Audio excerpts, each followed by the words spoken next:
কয়েকদিন আগে প্রথম আলো একটা রিপোর্ট করলো যে হামে একদিনে সর্বোচ্চ শিশুর মৃত্যু 17টা। কিছুদিন করে দেখলাম যে সেই ব্যাপারটাকে নর্মালাইজ করার জন্য আবার বলছে যে হামে আরো 17 জন শিশুর মৃত্যু।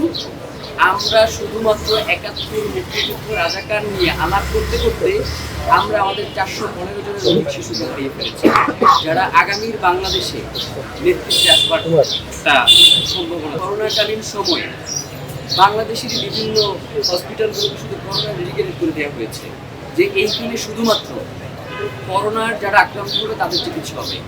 এখন পর্যন্ত আমি জানি না আপনারা জানেন কিনা যে বাংলাদেশে হামের যে প্রাদুর্ভাব হয়েছে 50,000-এর অধিক যারা হামে আক্রান্ত হয়েছে তাদের জন্য আলাদা কোনো হাসপাতাল ডেডিকেট করে দেওয়া হয়েছে।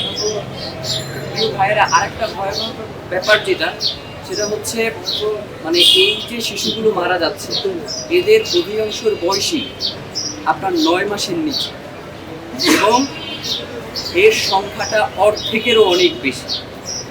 তো 9 মাসের শিশুদেরকে বাংলাদেশে ইতিপূর্বে যে হামের টিকা সেই দেওয়ার বিধান ছিল না, বর্তমান সরকার 6 মাস থেকে এই কার্যক্রম শুরু করেছে।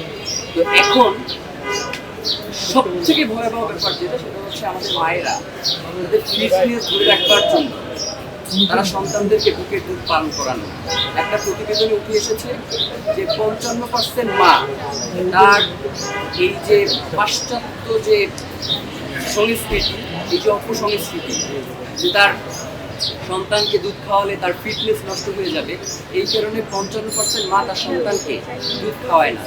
আর স্বাস্থ্য অধিদপ্তর বলছে যে একজন মায়ের বুকের দুধ পান করার মধ্য দিয়ে 6 মাস পর্যন্ত একজন শিশু ইমিউনিটি সিস্টেম গ্রো করে। তো যখন এই জায়গাটাতে শুধুমাত্র সরকারের দায় দিয়ে লাভ নাই, এখানে মূলত সর্বসম্মতিক্রমে আমরা একটা মহামারী ডেকে এনেছি। প্রিয় ভাইয়েরা,